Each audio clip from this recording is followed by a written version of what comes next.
Hello friends, तो नमस्ते दोस्तों। मैं आशा करता हूं कि आप लोग अच्छे होंगे और अच्छे से अपने स्टडी में लगे होंगे। आज हम लोग दही वाली मंगमा कन्नड़ कहानी का कहानी परिचय देखने वाले हैं। ठीक है, दही वाली मंगमा कन्नड़ कहानी का क्या देखने वाले हैं, कहानी परिचय देखने वाले हैं। चलिए, इससे पहले हम लोग लेखक परिचय को देख चुके हैं। यदि आप वो वीडियो नहीं देखे हुए तो चैनल के प्ले लिस्ट में जाकर के उसे अवश्य देख लेना, ताकि आपको ये कहानी पूरी अच्छी तरह से समझ में आ जाए। ठीक है, चलिए आगे चलते हैं। इस कहानी में के जो मुख्य पात्र है ना, वह मंगमा है। इस कहानी का मुख्य पात्र कौन है? मंगमा है, कि दही बेचने की कार्य करते हैं। ये हमारा कौन है? ये हमारा मंगमा है, जो कि दही बेचने की कार्य करती थी। ठीक है, और साथ ही इसके एक बेटा, एक बहू और एक पोता भी है। उनके बारे में जान लेते हैं। ये उनके बेटे और इनके बहू और ये इनका पोते। इनके बेटे का नाम का इसमें जिक्र नहीं किया गया है, साथ ही इनके जो पोता है उसके भी नाम का जिक्र नहीं किया, परंतु इसके बहू है उसका नाम है नंजमा। क्या है? उसके बहू का नाम है नंजमा। प्रश्न पूछा जाएगा कि मंगमा के बहू का नाम क्या था, तो नंजमा था। ठीक है, और यह है उसकी बहू नंजमा, जो कि अपने पोते को क्या कर रही है, पिटाई कर रही है। और इसी कहानी में एक व्यक्ति और है जो कि जुआरी है, जिसका नाम क्या है, तो रंगपा है, जो कि जुआरी व्यक्ति हैं। ठीक है, चलिए कहानी को समझने की कोशिश करते हैं। ठीक है,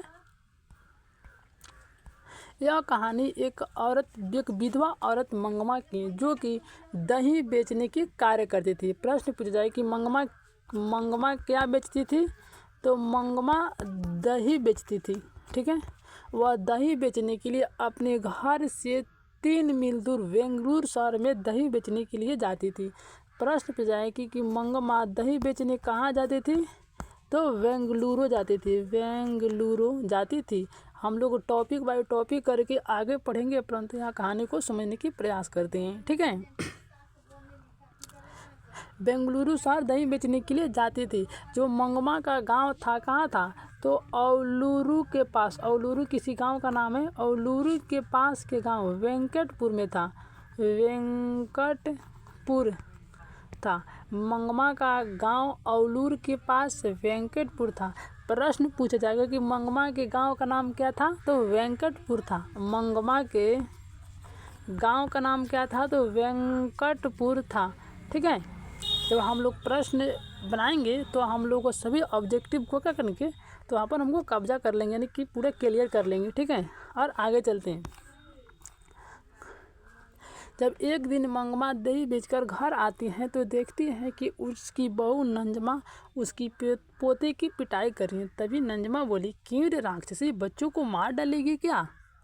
ठीक है, तो मंगमा की जो बहू थी वह क्या कि मंगमा को 2-4 बातें सुना देती हैं, जिससे मंगमा बोली कि रुक, उस महाराज यानी अपने बेटे को कि आने दे, मैं उसे सभी बात बताती हूँ। तभी उतनी ही देर में क्या हुआ कि जो मंगमा के बेटे थे, मंगमा के बेटे, जो कि ये इसका नाम जिक्र नहीं किया गया, वह कुछ ही देर में वहाँ आ गया।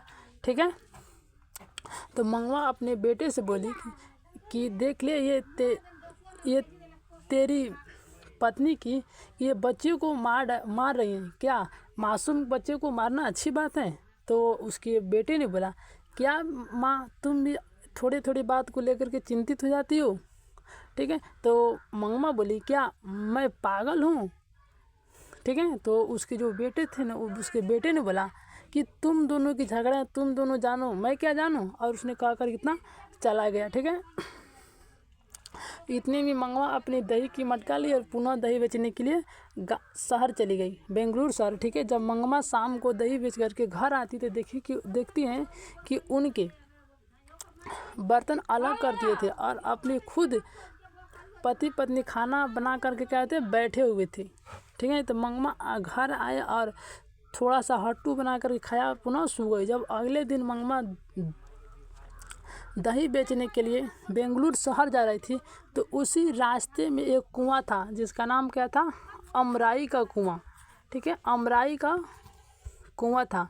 ठीक है, जिस अमराई के कुएं के पास क्या हुआ कि एक व्यक्ति था, जिसका नाम क्या था, रंगपा। रंगपा ने क्या की, मंगमा से पहले दिन क्या मांगा था? तो पान सुपारी मांगा था। तो प्रश्न पूछा जाएगा कि रंगप्पा ने मंगवा से क्या मांगा? तो पान सुपारी मांगा था। पहले दिन क्या मांगा था? पान सुपारी मांगा था। दूसरा प्रश्न पूछा जाएगा कि मंगमा क्या खाती थी? तो मंगमा क्या खाती थी? पान सुपारी खाती थी।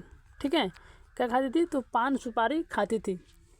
ठीक है, तो मंगमा ने क्या की कि रंगप्पा को पान सुपारी दे दी और चली गई।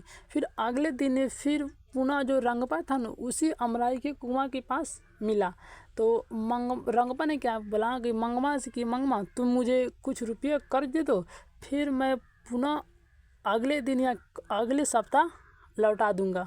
ठीक है, परंतु मंगमा ने कुछ बातें नहीं सुनी और इसी तरह से कुछ दिन बीतता गया। मंगमा के पास कुछ और अधिक रुपया जमा हो जाने के कारण मंगमा को यह डर सताने लगा कि रंगप्पा किसी दिन हमारे रुपया को छीन न ले। ठीक है, तो उसने अपने रुपया से बचाने के लिए माँ जी के पास, जिसके यहाँ दहेज देने जाती थी, उसका नाम क्या था? तो माँ जी। इस कहानी में माँ जी का जिक्र किया गया है। ठीक है, माँ जी के यहाँ अपने रुपया जमा करने की सलाह ली। तो मंगमा ने माँ जी के पास माँ जी से बोली कि माँ जी मेरे रुपया अपने यहाँ जमा कर लो या तो मंगमा ने बोली क्यों ना इसे किसी बैंक में रखवा देती हो? तो मंगमा ने बोली कि माँ जी कोशिश करके कि आप ही ले लीजिए और फिर जब मुझे ज़रूरत पड़े मैं मांगूँ तो मेरा वापस रुपया दे देना। ठीक है, तो माँ जी बोली कि अपने पति से पूछ करके बताऊंगा। फिर क्या हुआ कि जो माँ जी थी वह मखमल की ब्लाउज पहनती थी। ठीक है, तो मंगमा ने बोला कि माँ जी ये मखमल की ब्लाउज कितने रुपया के आता है? तो माँ जी ने बोली कि यह मखमल का ब्लाउज 7-8 रुपये गज मिलती है। तो मंगमा ने शाम को दर्जी के दुकान गई और वहाँ से मखमल की ब्लाउज लेकर के सिलाने के लिए वहीं दे दिया। और फिर अगले दिन मंगमा ने क्या किया कि मखमल की ब्लाउज पहन करके दही बेचने चले गया था। ठीक है, दही बेचने के लिए चली गई। जब मंगमा दही बेचने के लिए शहर जा रही थी, तभी रास्ते में जहाँ अमराई का कुआं था वहीं पर फिर रंगमा के उसे भेंट हो गया। और फिर रंगप्पा ने क्या किया, मंगमा के हाथ पकड़ करके अमराई के कुआं पर बैठा लिया और बोला कि मंगमा तुम कितनी अच्छी हो। ठीक है, प्रश्न पूछा जाएगा किसने कहा कि मंगमा तुम कितनी अच्छी हो?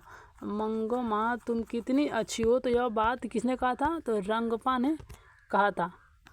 ठीक है, तो मंगमा किसी न किसी तरह से वह अपने शरीर को छुड़ा करके कहा माँ जी के पास दही बेचने गई और फिर माँ जी से ये पूरी कहानी बतलाई। ठीक है, तो माँ जी ने कही कि ऐसे व्यक्तियों से बच कर के ही रहना, नहीं तो ये बहुत लोग चालू होते हैं और रुपया ले करके बाद में उससे भेंट ही नहीं होती हैं। ठीक है, ऐसे कह करके थोड़ी देर बातें हुई और मंगमा ने पान सुपारी खा करके पुनः अपने घर की तरफ चल दी। जब घर आती थी मंगमा, जब भी घर आती थी तभी अपने पोते के लिए मिठाई लेकर के जा रही थी। तो उस दिन क्या हुआ कि मंगमा जब अपने पोते के लिए मिठाई ले जा रही थी तो मटके में रख करके ले जा रही थी। तो एक पेड़ पर बैठे कौवे ने क्या किया कि मिठाई को लेकर के चला गया। तो मंगमा ने सोचा कि आज कौवे ने मिठाई लेकर चला गया क्योंकि आज हमारे जान का खतरा हो सकते हैं, और पुनः लौट करके जाके ये सब बात माँ जी से बताने लगी। तो माँ जी ने कहा कि तुम भी कितने अकल की बातें करती हो, पहले मिठाई ऐसे जगह पर रख दो जहाँ से कौवे लेकर चला जाए और फिर कहो कि हमारे जान के खतरा हैं। ठीक है, जाओ घर जाओ। ऐसा कह करके क्या किया, माँ जी ने मंगमा को घर भी दिया। जब मंगमा ने घर आई तो मंगमा के पोते ने क्या किया कि मंगमा का पैर पकड़ लिया और बोला कि मैं माँ के पास नहीं जाऊँगा, नहीं जाऊँगा तो नहीं जाऊँगा, और कह करके जिद पकड़ने लगा। तो मंगमा की बहू आई और बहुत ले जाने की कोशिश, उसके बेटा भी है वो भी ले जाने की कोशिश करा, परंतु उसके पोता नहीं गया। ठीक है, तो उसके बाद क्या हुआ कि जो उनके बेटे और उनके बहू ने आकर के मंगमा से माफ़ी मांग लिया और बोली कि माँ जी अब दही बेचने के कार्य तुम छोड़ दो, अब दही बेचने का हम संभाल लूँगी, तुम खाना पीना बना करके खा करके और मालकिन की तरह घर पे रहा करो। तो मंगमा ने बोली चलिए चलो ठीक है। और अगले दिन मंगमा और मंगमा की बहू और उसके पोता क्या को लेकर के दही बेचने के लिए गए। तो मंगमा जो थी नंजमा अपनी बहू से यह घर बताने के लिए गई थी किस घर में कितना दहिया देना होता है और 12 रुपया लेना होता है। यह बात बता करके चली आई। जब चली आई घर चली आई, ठीक है। तो जब नंजमा ने अगले दिन दही बेचने के लिए गई तो माँ जी ने पूछा कि नंजमा तुम तो बड़ी समझदार निकली, पहले अपनी सास मंगमा से झगड़ा की और फिर उसे मना भी लिया। तो नंजमा ने बोली कि क्या करूँ माँ जी, यदि मैं अपनी सास से माफ़ी नहीं मांगती तो वो व्यक्ति जो जुआरी है रंगपा वह हमारी सास की पूरे रुपया ले लेता, इसीलिए हमको मजबूरी में ये सब करना पड़ा। ठीक है, यहीं पर हमारी कहानी समाप्त होता है। अब हम लोग जो टॉपिक मेन जो टॉपिक एग्ज़ाम की दृष्टि से है उसको देख लेते हैं। जो हम कहानी बताएं वहीं लिखा गया है। ठीक है, लिखा है कि इस कहानी का मुख्य पात्र मंगमा है। ठीक है, मंगमा दही बेचने की कार्य करती थी।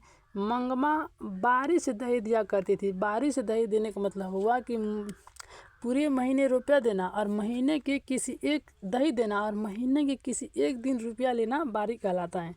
ठीक है, मंगमा का घर औलूर के पास के गांव में जिसका नाम शायद वेंकटपुर है। ठीक है, प्रश्न पूछा जाएगा कि मंगमा के गांव का नाम क्या था, तो वेंकटपुर था। ठीक है, मंगमा दही बेचने बेंगलुरु शहर जाती थी। मंगमा पान सुपारी खाती थी। ठीक है, प्रश्न पूछा जाएगा कि मंगमा क्या खाती थी, तो मंगमा पान सुपारी खाती थी। मंगमा के बहू का नाम नंजमा था। मंगमा बोली क्यों रे राक्षसी, बच्चों को मार डालेगी क्या। तभी नंजमा बोली, वही समय नंजमा बोली यदि लड़का उधम करे तो उसे मना करने का हक मुझे नहीं है। ठीक है, प्रश्न पूछा जाएगा या किसने कहा कि यदि लड़का उधम करे तो उसे मना करने का हक मुझे नहीं है, तो ऑप्शन में हम लोग क्या मारेंगे, तो नंजमा ने। ठीक है, आगे है कि मंगमा के गांव के जुआरी का नाम क्या था, तो रंगपा था। प्रश्न पूछा है कि मंगमा के गांव के जुआरी का नाम क्या था, रंगपा था। मंगमा से कर्ज कौन मांगता था, तो रंगपा ने मंगमा से क्या कहता, कर्ज मांगता था। रंगपा ने मंगमा के हाथ पकड़कर कहा मंगमा तुम कितनी अच्छी हो। प्रश्न पूछा जाएगा कि मंगमा तुम कितनी अच्छी हो पंकित किसने कहा, तो रंगपा ने।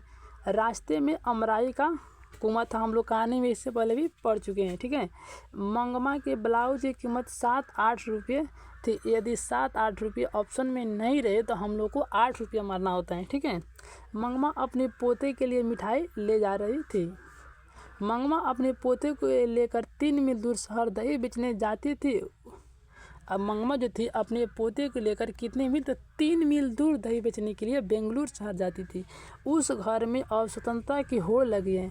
प्रश्न पूछा जाएगा कि उस घर में सास और बहू में स्वतंत्रता की होड़ लगी है, किस कहानी का पंकित है, तो यह है दही वाली मंगमा कहानी की। यहीं पर हमारा वीडियो समाप्त होता है। यदि वीडियो आपको अच्छा लगा हो तो कमेंट बॉक्स में ज़रूर बताएं। तब तक के लिए मिलते हैं अगली वीडियो में प्रश्न और उत्तर के साथ। तब तक के लिए जय हिंद।